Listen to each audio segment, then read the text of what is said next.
ডাঙৰ বাবু তই ইয়াতে আছ কাৰিকৰৰ ওচৰলৈ যাচোন কি কৰিছে কি নাই কৰা মন কৰগে অলপ পাছতে সকলোবিলাক আলহী আহি পাবহি মোৰ যে চিন্তাহে হৈছে দেই মা তুমি মিছাতে চিন্তা কৰি থাকা মই সকলোবিলাক ভালদৰে চোৱা চিতা কৰি আছোঁ আৰু ভাইটিও সকলোফালে ভালকৈ মন কৰি আছে তুমি একেবাৰে চিন্তা নকৰিবা চাবা সকলোবিলাক ভালে ভালে হৈ যাব আজি এইখন ঘৰত সকলোবিলাক খুবেই ব্যস্ত কাৰণ আজি এইখন ঘৰৰ সৰু ল'ৰাৰ বিয়া তেন্তে আহকচোন সকলোৰে লগতে পৰিচয় কৰাই দিওঁ এয়া হৈছে আমাৰ অঞ্জলি সন্দিকৈ আৰু এয়া তেখেতৰ ডাঙৰ পুত্ৰ প্ৰণৱ তেখেতৰ পত্নী অৰ্থাৎ এইখন ঘৰৰ ডাঙৰ বোৱাৰী আৰু তেওঁলোকৰ দুটা ল'ৰা ছোৱালী আৰু এয়া হৈছে এইখন ঘৰৰ দ্বিতীয় পুত্ৰ পংকজ আৰু এয়া হৈছে তেখেতৰ পত্নী আৰু এয়া তেওঁলোকৰ ছোৱালী আৰু এয়া হৈছে ঘৰখনৰ আটাইতকৈ সৰু ল'ৰা মৌচম আৰু আজি মৌচমৰে বিয়া অঞ্জলি গোটেই পৰিয়ালটো একেলগে জইণ্ট ফেমিলিত থাকে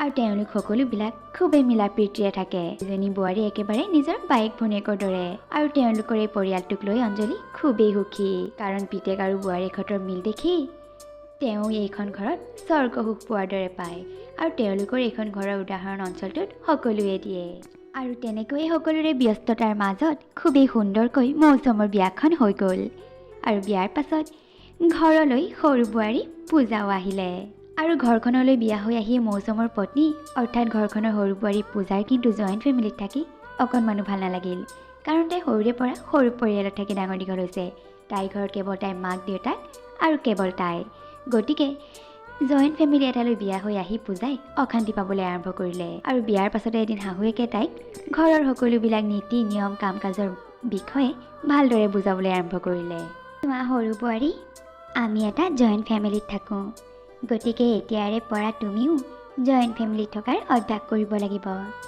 আমাৰ পৰিয়ালটো খুবেই ভাল তুমি ইয়াত কোনো ধৰণৰ অশান্তি নোপোৱা দেখিছাই নহয় ডাঙৰ বৌ আৰু মাজু বৌ কিমান মিল তুমিও এতিয়া তেওঁলোকৰ লগত তেনেকৈ মিলা প্ৰীতিৰে চলিব লাগিব তিনিওজনী বোৱাৰীয়ে ঘৰখন একেলগে ধৰি চলাই নিব লাগিব তিনিওজনীয়ে মিলা প্ৰীতিৰে থাকিবা সকলোবিলাক কাম কাজ মিলা প্ৰীতিৰে কৰিবা চাবা তোমাৰো এইখন ঘৰত থাকি খুবেই ভাল লাগিব আৰু তুমি যদি কিবা নাজানা তেন্তে তোমাৰ দুগৰাকী বৌ আছে নহয় তেওঁলোকক সুধি ল'লেই তেওঁলোকে তোমাক সকলোবিলাক ভালদৰে শিকাই বুজাই দিব হ'ব বাৰু মা মই যি শিকিব লগা আছে বৌহঁতৰ পৰা শিকি ল'ম যদিও পূজাই শাহুৱেকৰ আগত একো আপত্তি নেদেখালে কিন্তু তাই ৰুমত আহি গিৰিয়েকক ক'বলৈ ধৰিলে মৌচম মই নোৱাৰোঁ দেই এইখন ঘৰত থাকিবলৈ নাজানো তুমি কেনেকৈ থাকা ইমান খোপা মানুহ এনেকুৱা জইণ্ট ফেমিলিত কিবা মানুহ শান্তিত থাকিব পাৰে নেকি মই কিন্তু তোমাক কৈ দিছোঁ খুব বেছি আৰু মই এমাহ বাদ চাম তাৰ পাছতে কিন্তু আমি বেলেগকৈ থাকিবলৈ আৰম্ভ কৰিব লাগিব ইমান খোপা মানুহৰ মাজত মই কাম কৰি মৰিবলৈ নাই মইতো ভাবিছিলোঁ ঘৰলৈ সৰু বোৱাৰী আহিছে মই একো কাম কৰিবলৈ প্ৰয়োজনেই নহ'ব মোৰ দুয়োগৰাকী বৌয়ে মোক আৰামত বহাই বহাই খুৱাব কিন্তু এতিয়া মায়ে কৈছে ময়ো বোলে তেওঁলোকৰ লগত সমানে কাম কৰিব লাগিব যদি ময়ো কামেই কৰিব লাগে তেন্তে মই জইণ্ট ফেমিলিত থকাৰ লাভটো কি মই নোৱাৰোঁ দেই মই কিন্তু তোমাক এতিয়াই কৈ দিছোঁ আৰু এমাহমানৰ পাছতে আমি বেলেগকৈ থাকিবলৈ আৰম্ভ কৰিম পূজা এইবোৰ তুমি কি কৈছা বিয়া হৈ অহা আজি দুদিন হৈছেহে এতিয়াৰ পৰা বেলেগ হোৱাৰ কথা ক'লা যে এনেকুৱাবিলাক কথা কিন্তু তুমি নক'বা মায়ে আমাৰ পৰিয়ালটোক লৈ মানুহৰ আগত গৰ্ব কৰে তিনিওজন ককাই ভাই ইমান মিল বুলি এতিয়া যদি আমি বেলেগ হোৱাৰ কথা কওঁ মায়ে বাৰু মনত কিমান আঘাত পাব কোৱাচোন আৰু ভালে জইণ্ট ফেমিলিত থাকিলে সকলোবিলাক কাম মিলা প্ৰীতি কৰিলে পটককৈচোন শেষেই হৈ যায় অকলে থাকিলেতো গোটেই ঘৰখন তুমি অকলেই চম্ভালিব লাগিব হ'ব মই লাগিলে সকলোবিলাক অকলেই চম্ভালিম কিন্তু ইমান খোপা মানুহৰ মাজত হাই হুলস্থুল একো কৰাতে শান্তি নাই নাই খোৱা শান্তি আছে নাই শোৱা শান্তি আছে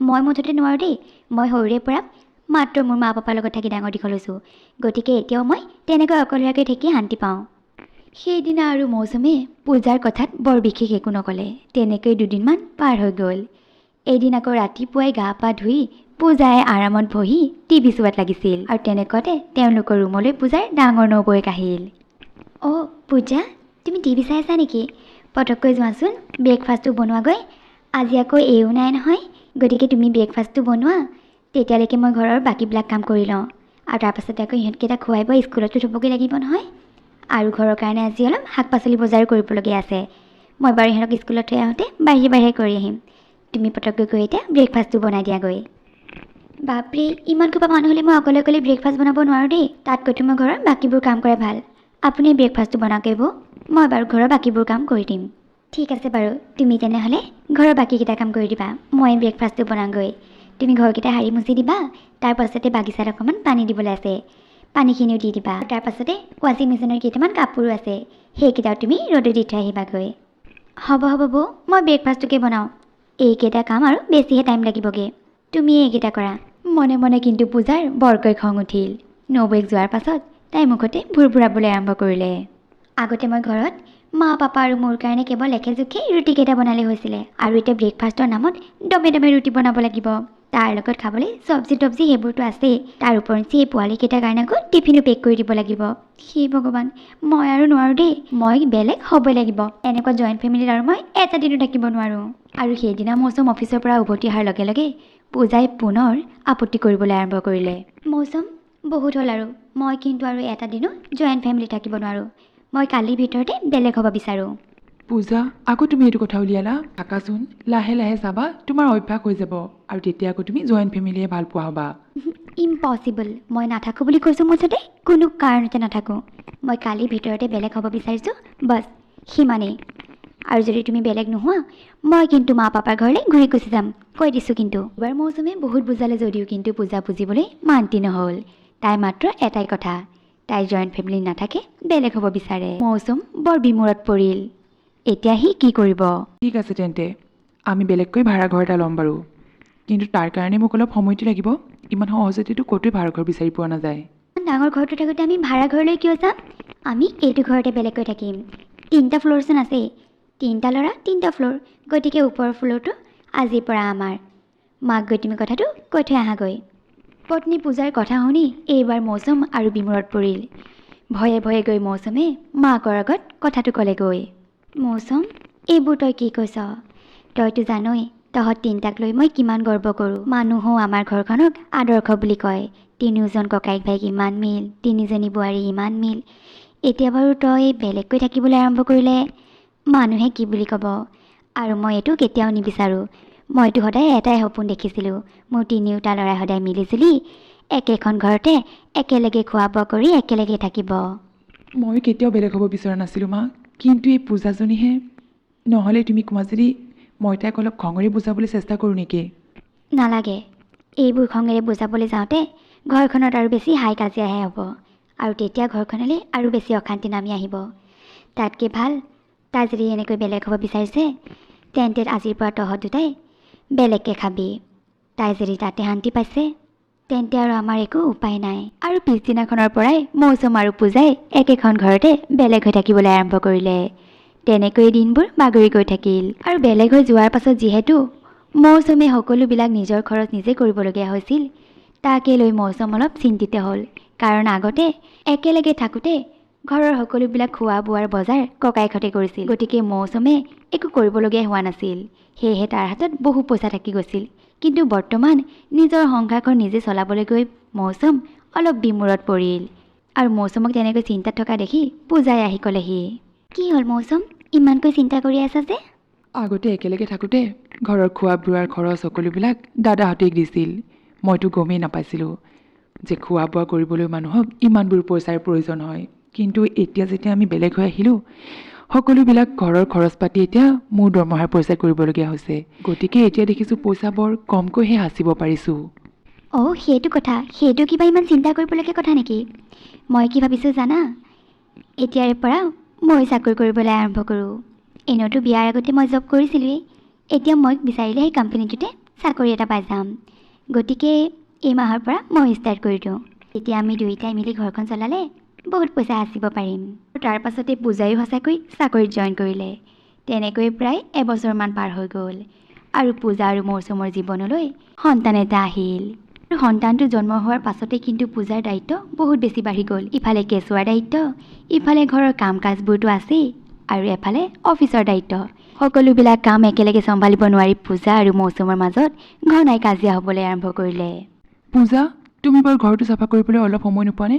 গোটেই ঘৰটোৰ অৱস্থা নাই। ইফালে বস্তু চাবানে, সিফালে বস্তু চাবানে, য'তে ত'তে যি টি পৰি থকা হৈছে। অকণমানটো সময় উলিয়াই ঘৰটো অলপ চাফা কৰিব পাৰা।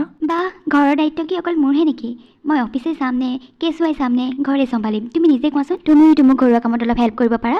তুমি অকল অফিচটোহে চিনি পোৱা আৰু বাকী সকলোবিলাক মই চিন্তা কৰিব লাগে নোৱাৰোঁ মই সকলোবিলাক একেলগে চম্ভালিবলৈ পূজা জইণ্ট ফেমিলিৰ পৰা আহি সৰু পৰিয়ালত থকাৰ সপোন তোমাৰহে আছিল মোৰ নহয় গতিকে এতিয়া আমি জইণ্ট ফেমিলিত থকাহেঁতেন তুমি একো কামৰে দায়িত্ব ল'বলগীয়া নহ'লহেঁতেন কেঁচুৱাক কোনে কেতিয়ালৈ ডাঙৰ কৰিলেহেঁতেন তুমি একো গমকি নাপালাহেঁতেন ঘৰৰ কাম কাজবিলাক গোটেই কেইগৰাকী মিলি একেলগে কৰিলে কেতিয়া কাম শেষ হ'লহেঁতেন তাৰো তুমি একো পাত্তাই নাপালাহেঁতেন তাৰোপৰি তুমি চাকৰি কৰোঁ বুলি কোৱাহেঁতেনো আৰামত থাকি জইণ্ট ফেমিলিত তুমি চাকৰি কৰিব পাৰিলাহেঁতেন তোমাৰ তেতিয়া কোনো টেনশ্যনেই নহ'লহেঁতেন তুমিহে সকলোৰে পৰা বেলেগ হৈ অকলে থাকিবলৈ আহিছিলা চম্ভালা এতিয়া সকলোবিলাক তুমি অকলেই আৰু মৌচুমৰ কথা শুনিহে সেইদিনাখন পূজাই সঁচাকৈ উপলব্ধি কৰিলে যে জইণ্ট ফেমিলিত থাকিলে তাই ইমানবোৰ জ্বালা কেতিয়াও নাপালেহেঁতেন এতিয়া তাই কোনফালে চম্ভালিব এইবোৰ চিন্তা কৰি তাই বৰ বিমূৰত পৰিল সঁচাকৈয়ে মৌচুম তুমি ঠিকেই কৈছা মই এতিয়াহে বিপাঙত পৰিলোঁ জইণ্ট ফেমিলি থাকোঁতেতো মই যিকোনো এটা কাম কৰিলে হৈ গৈছিল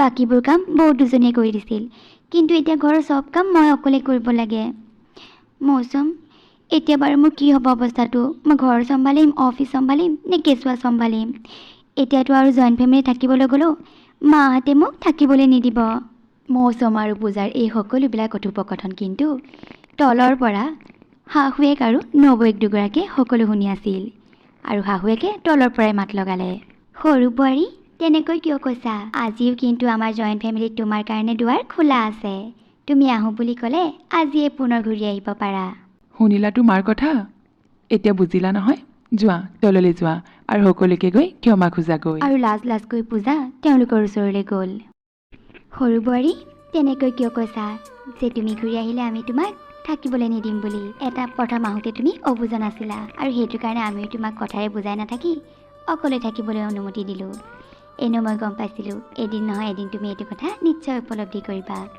আৰু আজি তুমি সেইটো কথা উপলব্ধি কৰিলা মোৰ তাকে দেখি বৰ ভাল লাগিছে এতিয়া আহা আজিৰ পৰা পুনৰ তুমি আমাৰ লগত একেলগে জইণ্ট ফেমিলি থাকিবা পূজা তুমি একেবাৰে চিন্তা নকৰিবা আমি সকলোৱে মিলি মাইনাক একেলগে ডাঙৰ দীঘল কৰিম আৰু চাবা তুমি গমেই নাপাবা তোমাৰ কেঁচুৱা কেতিয়ানো ডাঙৰ হ'ল পূজা আমাৰ এই পৰিয়ালটো 3টাকে কেঁচুৱা ডাঙৰ হ'ল কিন্তু কোনে কেতিয়া কোলাত লৈ ডাঙৰ কৰিলোঁ আমি নিজেই গম নাপাওঁ আৰু কামৰ কথাটো ক'ব নালাগে কোনে কেতিয়া কোনটো কাম কৰি শেষ কৰোঁ তাকো গম নাপাওঁ সঁচাকৈ মা বৌহঁত প্লিজ পাৰিলে মোক ক্ষমা কৰি দিব মই কথাটো আগতে উপলব্ধি কৰিব পৰা নাছিলোঁ সৰুৰে পৰা সৰু পৰিয়ালত থকা যে গতিকে জইণ্ট ফেমিলিত থাকি যে ইমান ভাল লাগে আৰু ইমানবোৰ সুবিধা হয় মই বুজিবই পৰা নাছিলোঁ এতিয়াহে লাহে লাহে কথাটো উপলব্ধি কৰিব পাৰিছোঁ হ'ব দিয়া এতিয়া তুমি উপলব্ধি কৰিলা যে সেইটোৱে মোৰ কাৰণে বহুত আজিৰ পৰা তেন্তে 3জন ককাই ভাই আৰু মোৰ 3জনী বোৱাৰী পুনৰ একেলগে থাকিবলৈ আৰম্ভ কৰিম